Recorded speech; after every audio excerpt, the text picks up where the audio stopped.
só agora que eu percebi, que me chamou a atenção, que é o seguinte: o presidente Sarney meio aflito porque não achava a campainha mais forte.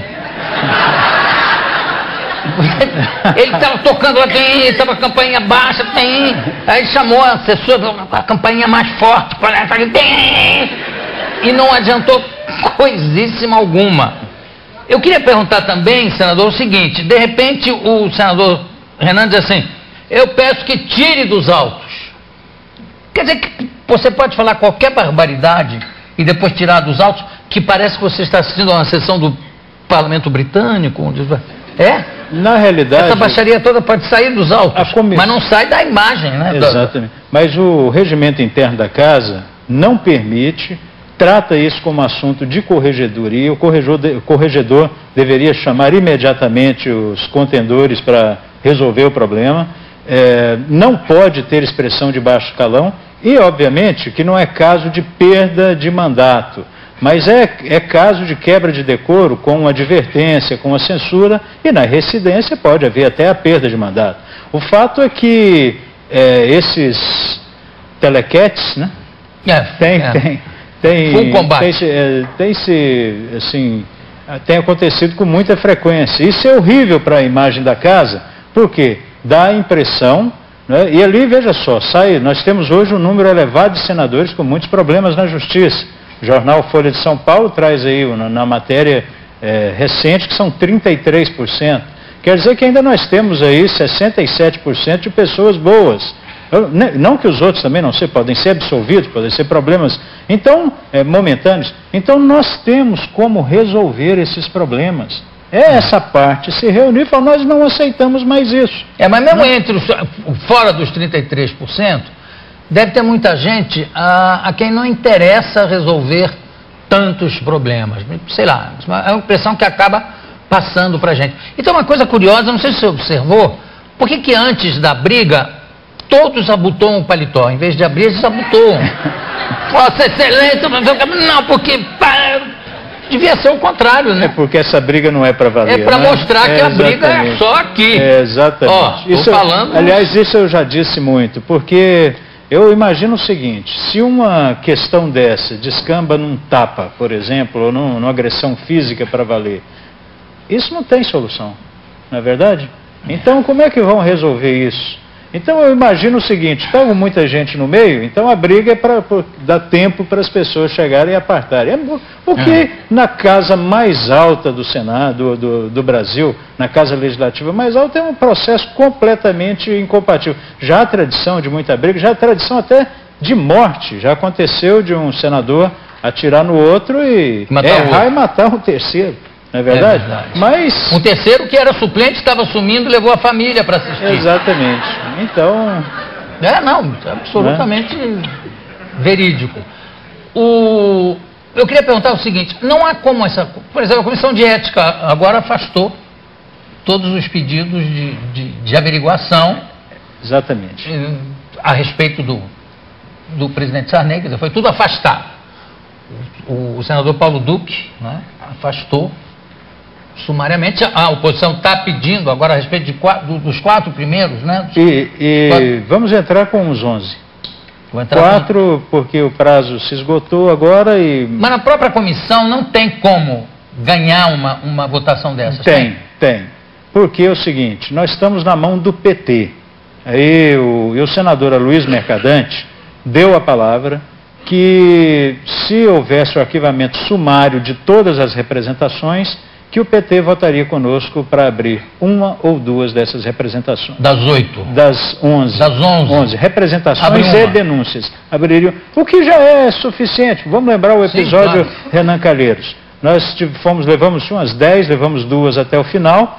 Numa ele quase foi condenado, 35 ou 36 votos, com o PT votando pela abstenção, seus membros, 5 ou 6, que foi o suficiente para que Renan fosse absolvido. E no segundo ele ganhou de lavada, 52 votos, que foi relator até o grande Jefferson Pérez. Mas o Paulo Duque não poderia arquivar. Aquele poder que ele tem não é um poder discricionário, é um poder vinculado. Se ele poderia arquivar, se não houvesse quebra de decoro, evidentemente, se a parte fosse ilegítima, etc. Agora, ele usou um argumento capcioso, porque ele pegou um julgado do Supremo Tribunal Federal que fala em iniciar a investigação penal, só com recorte de jornais ou notícias. E não se está iniciando-se o processo propriamente. Nós estamos abrindo o processo de investigação. Investigação, você começa até por telefone, você está na sua casa, você imagina, às vezes pode até ser falso que um ladrão está lá, você liga para a polícia vai lá e inicia a investigação. Então, claro, seja verdadeiro ou não. Exatamente. Qualquer documento, notícia de jornais, tem inúmeras decisões do Supremo Tribunal Federal, dizem claramente, para se iniciar a investigação, basta qualquer notícia de crime. Né? Ou qualquer notícia, no nosso caso, de quebra de decoro.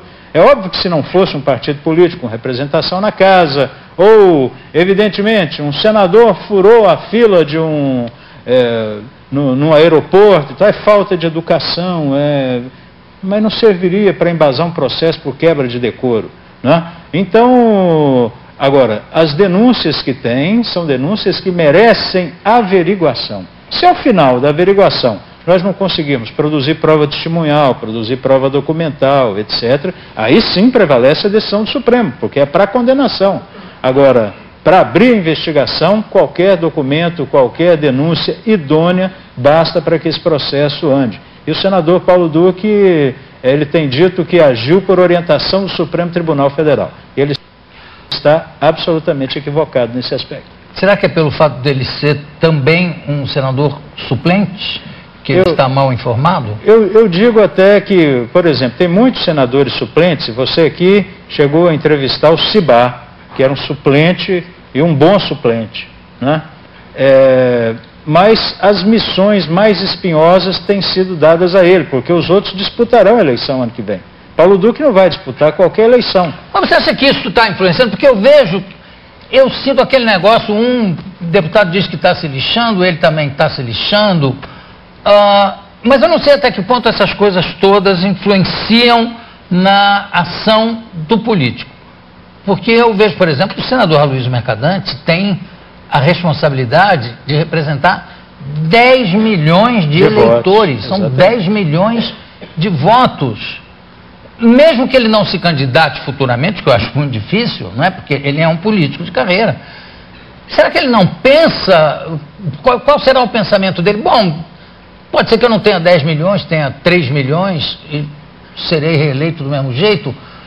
Ou será que ele pensa, não, eu vou ter que dar satisfação a esses 10 milhões de eleitores? Eu acho que o Mercadante vai fazer com que o PT cumpra a palavra e desses votos para abrir a investigação. Eu repito, nós estamos sendo impedidos de investigar. Então o Conselho perdeu a função. Para que o Conselho? Se não pode ser... Aliás, eu conversava com alguém, a algum momento dizia o seguinte, o Jefferson Pérez, naturalmente, antes de morrer, né, me disse, Demóstenes, eu não vou ficar mais aqui, eu não aguento mais, etc. Eu acho até que pela idade dele, ele estava com 78 anos, né, realmente chega um momento de cansaço. Mas eu dizia a ele, olha, é justamente o contrário. Tem que haver a resistência, porque as cadeiras não ficarão vazias. Se não encontrarmos alguém que tenha espírito público para sentar na cadeira, qualquer um vai sentar. Eu vou pedir licença ao senador para chamar a nossa vinheta, mas antes de chamar a nossa vinheta, eu gostaria de tentar entender o andamento das rodas da nossa política. Porque eu vejo agora o senador Collor, ex-presidente Collor, em defesa do presidente Sarney, numa defesa veemente, indo à sua casa, indo visitá-lo.